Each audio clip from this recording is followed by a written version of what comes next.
Welcome back to the RSET online lecture series on special electrical machines.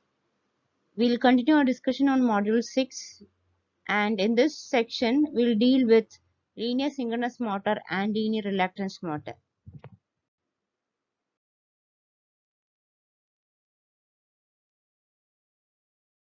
Linear synchronous motor is a counterpart of conventional rotating synchronous motor.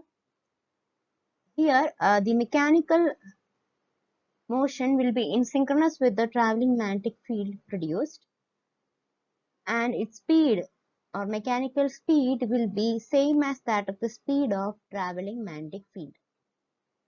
The linear force or the thrust is produced by the action of traveling magnetic field and three-phase winding.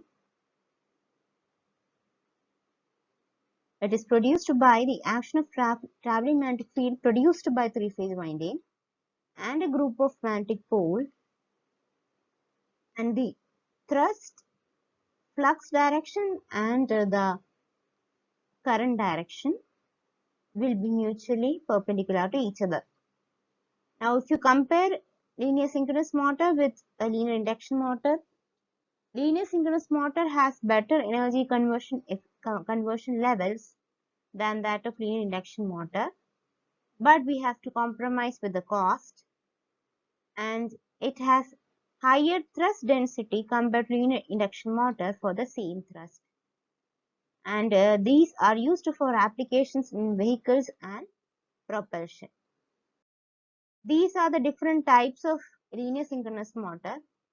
Depending upon the speed of operation, we have transportation linear synchronous motor, which is used for medium and high speed operation, and we have low speed linear synchronous motors. And again, in transportation linear synchronous motor, we have sub classification: heteropolar LSM, homopolar LSM, permanent magnet LSM, superconductor field LSM, transverse flux LSM, and longitudinal flux LSM. Linear synchronous motor with electromagnetic excitation. Here, the electromagnetic excitation system is similar to that of a conventional salient pole synchronous motor. And again, there are of two types. One is flat single-sided LSM, and the second one is flat double-sided LSM. In flat single-sided LSM, armature will be present only single-sided, or it will be present only in one side, and in double-sided LSM, the armature will be double-sided. Now, the pole and the pole shoes are made up of either solid steel, or it can be laminated one or sintered powder.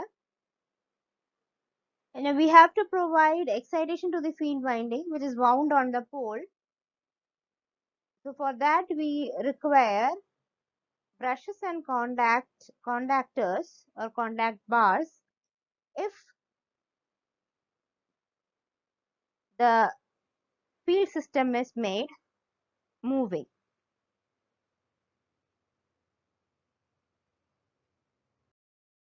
Next is linear synchronous motor with superconducting excitation system. It is used for large power applications, and the ferromagnetic core which produces magnetic field, here it is replaced by coreless superconducting electromagnetic magnets. So the magnetic field will be produced by the coreless superconducting electromagnets, and the magnetic flux which is produced by the superconducting electromagnets will be much greater than that of the saturation flux of the best laminated alloys. So therefore, it can be used for large power application.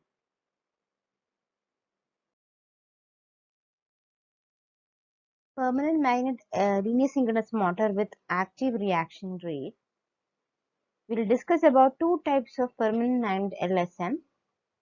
First one is single-sided flat LSM with surface permanent magnets, and second one is with embedded permanent magnets.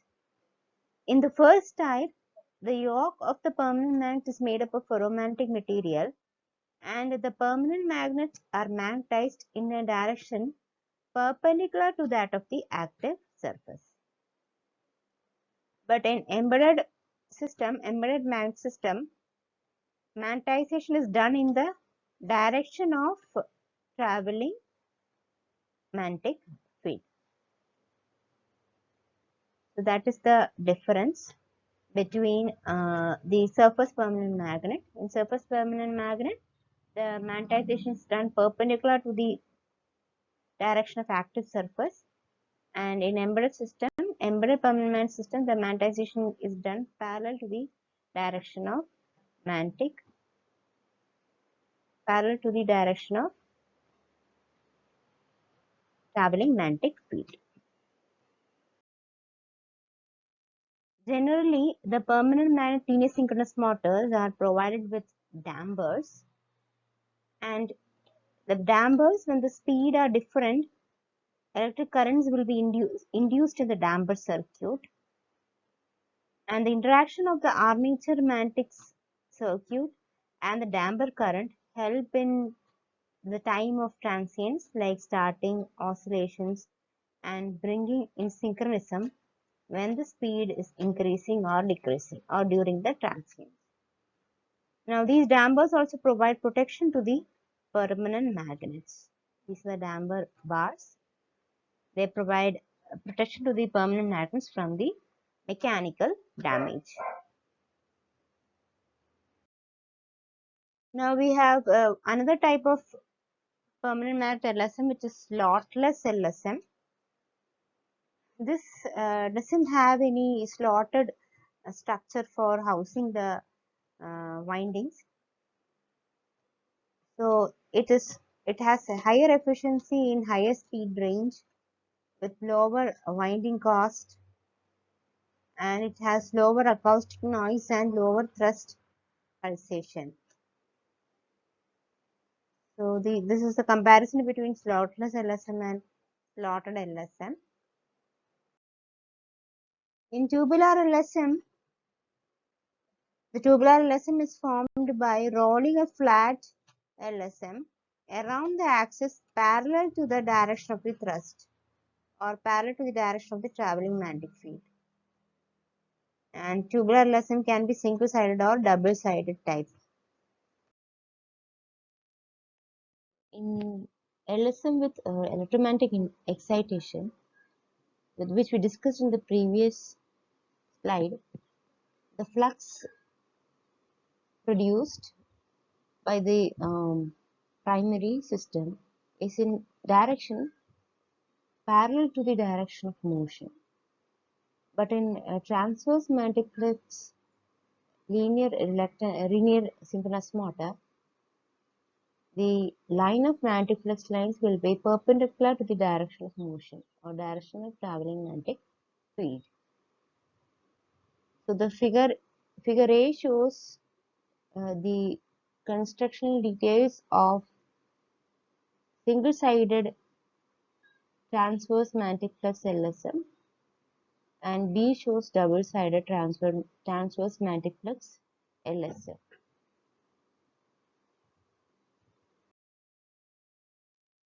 So this is a thrust equation of a linear synchronous motor. Fx is equal to 3 E1 I1 cos gamma naught by Vs, where Fx is the thrust in the direction of motion, E1 induced EMF per phase, I1 armature current per phase, Vs synchronous speed, and gamma naught is the corresponds to the fundamental component of air gap flux.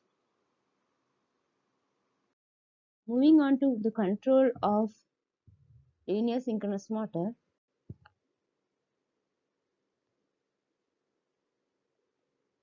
So this block diagram shows the speed control of linear synchronous motor. So for that we require a speed sensor speed sensor gives the actual speed information, and that will be compared with the reference speed information or the required speed given by the user. And you have the thrust reference also, which is provided by the user. Now this shows the inner current loop, current control loop. So for that we need the actual current and voltage information. Now providing this, the controller will generate the required gate pulses for the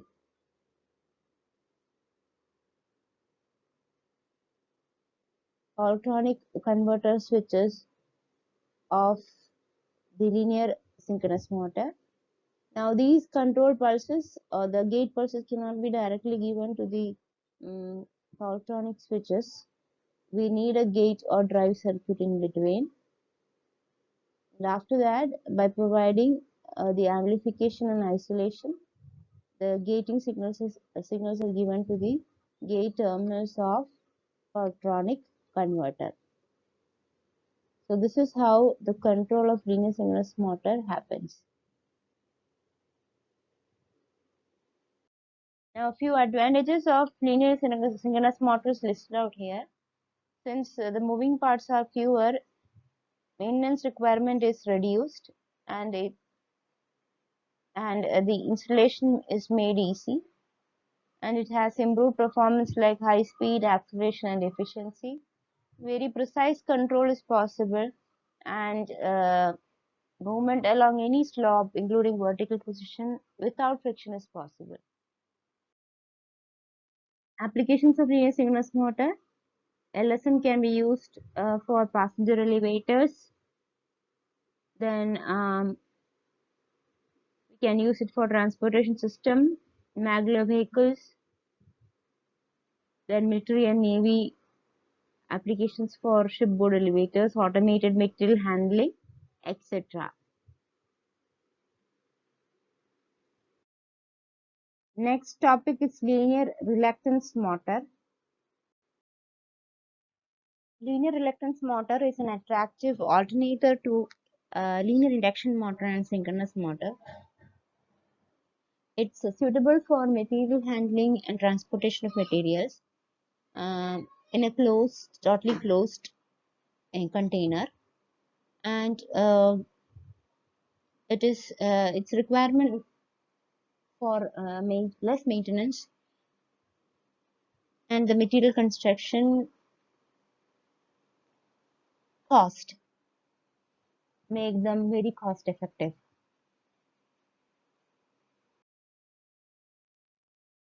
There are two distinct configurations for reluctance motor, linear reluctance motor.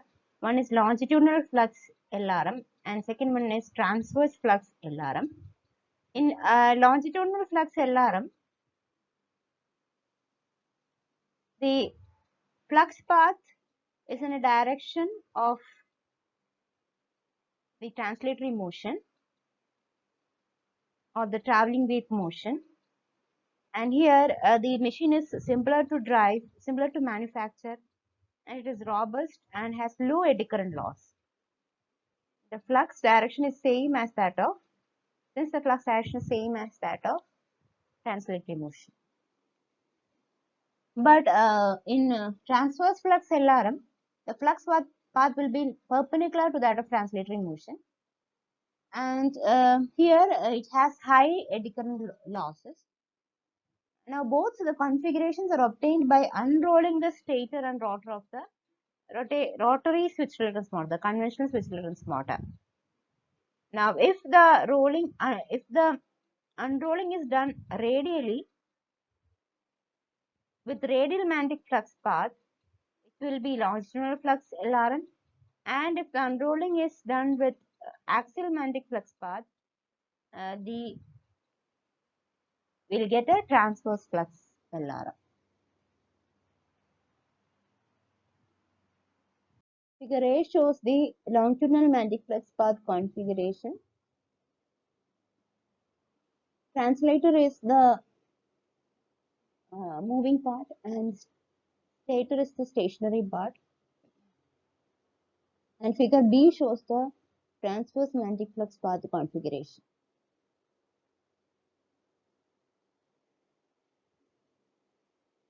T1, T2, T3, T4 forms the translator, and S1, S2, S3, S4, S5, S6 forms the part of a stationary part.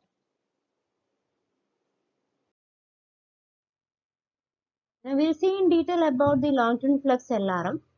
A linear reluctance motor is electric motor in which translational force production occurs by the tendency of the moving part to move towards a separate stationary part where the inductance of the excited winding is maximized. So the rotor will try to align itself to the maximum inductance region, similar to that of a conventional reluctance motor. Now, the switched aspect describes the switching of the winding excitations at different phases to achieve a continual linear motion. So, now to get a continuous linear motion, we need to program the controller in such a way that the switches will act accordingly. And here the translator is named for the moving part and stator is the stationary part. Now this is the cross-sectional view of longitudinal flux LRM. T1 to T8 forms the part of translator, and S1 to S10 forms the part of the projecting pole of the stator.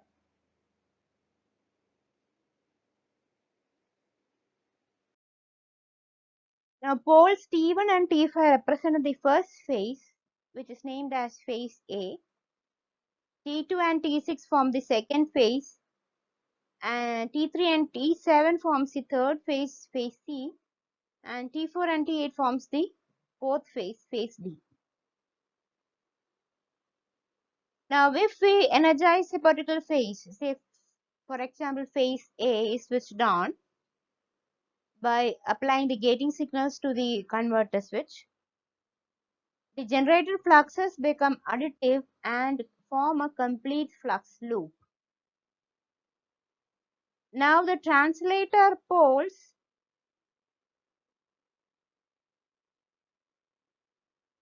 of that phase are perfectly aligned with the stator poles. Translator poles of that phase are perfectly aligned with the stator poles in order to get into the aligned position. So the translator will try to get immediately into the aligned position.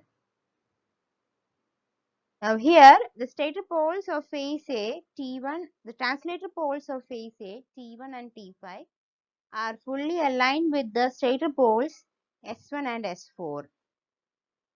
Now for the continuous motion of the translator, we have to energize the next pair of switch, say for example phase B, at the correct interval, so that it will get aligned itself to the maximum inductance position. Now the correct order of phase excitation is phase C, phase D, phase A, phase B, and then cycle repeats.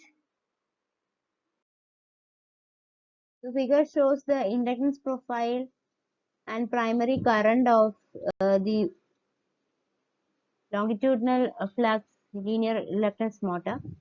So here a particular phase, say for example phase A winding is energized during the increasing inductance region for that particular phase winding.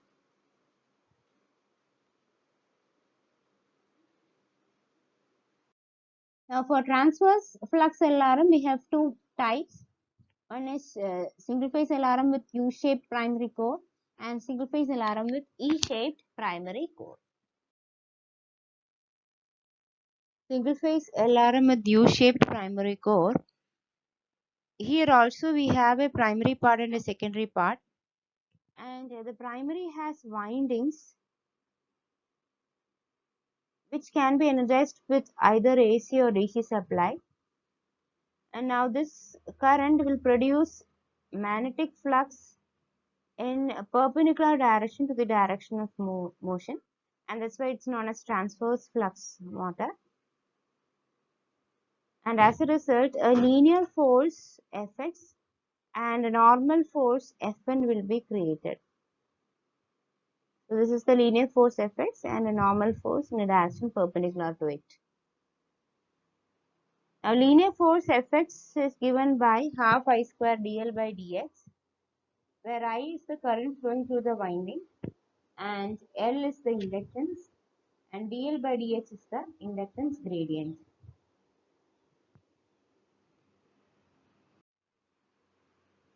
Now normal force Fn is equal to b square by 2 mu naught into Ag, where b is the flux density, Ag is the active air gap area, and mu naught is the permeability of free space. Another type of transverse flux linear reluctance motor is single phase linear reluctance motor with E-shaped primary core. The working of this type of motor is similar to that of U-shaped primary core.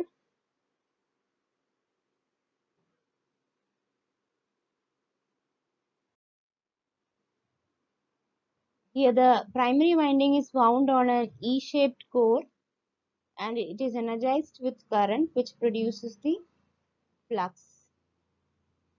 And the rest of the working is similar to that of the previous type. Figure shows operation of linear reluctance motor with DC supply. Here for controlling the primary current, we use thyristor. When SCR is turned on, full voltage is applied across the motor and current flows through the primary winding. When SCR is turned off, the stored energy is fed back to the supply through the diode.